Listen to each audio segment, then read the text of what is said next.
ciyaar lagu maamuusay go'aanadii maxkamadda sare ka soo baxay oo lagu magacaabay degmooyin ka tirsan Shabeellada Dhexe ayaa waxa ay ka dhacday mid ka mid ah garoomada kubadda cagta ee magaalada Cape Town ee waddanka South Africa.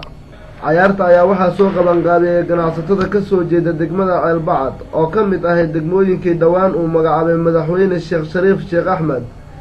inta ciyaartu socotay ayaa waxa ay taageerayaashu ruxayeen calaman lagu soo xardhay muuqaalo kala duwan oo turjumaya Ceelbacad, iyadoona ciyaartu ku soo idlaatay 2-0 waxa ayna guushu raacday kooxdii ku ciyaaraysay magaca degmada Ceelbacad.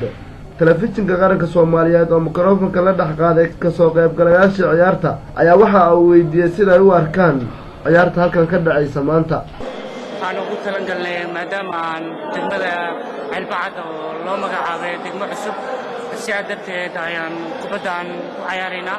kubadda aad iyo aad loo soo farsameeyey laba kooxood oo ka tirsan magaalada Belfast karaan magaalada Cape Town, maadaama oo dhalinyaro fara badan ay ku nool yihiin oo ciyaar kubadda cagta aad baan ugu faraxsanahay.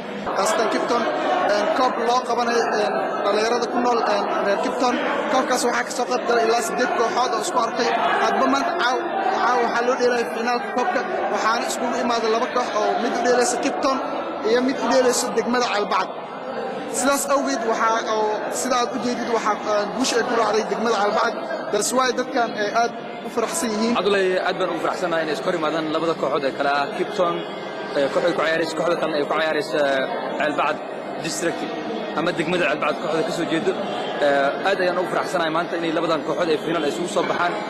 waxaan kale oo aan jecelnahay munaasabad weyn lagu maamuusayo go'aankii ka soo baxay maxkamadda sare, isla markaana lagu soo dhaweynayo gudoomiyaha cusub ee baarlamaanka Jawahiri. waxaanu qaban doonaa habeenka Jimcaha ama maalinka Jimcaha habeenka Sabtiga ay tahay. munaasabadaas awgeed ayaa munaasabadan loo soo hormartay sidii labadan kooxood ay banooniga ay u sideed kooxood ayaa ahayn. labadan kooxood ayaa finaal isku maatay, waxayna guusha ku raacday kooxda ka soo jeeda degmada Cabdulsharki. maxaad maanta u imaatay garoonka?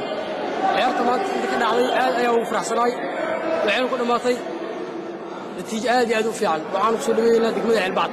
Abdullahi Ibrahim Dasar, telefishinka qaranka Soomaaliya, Cape Town.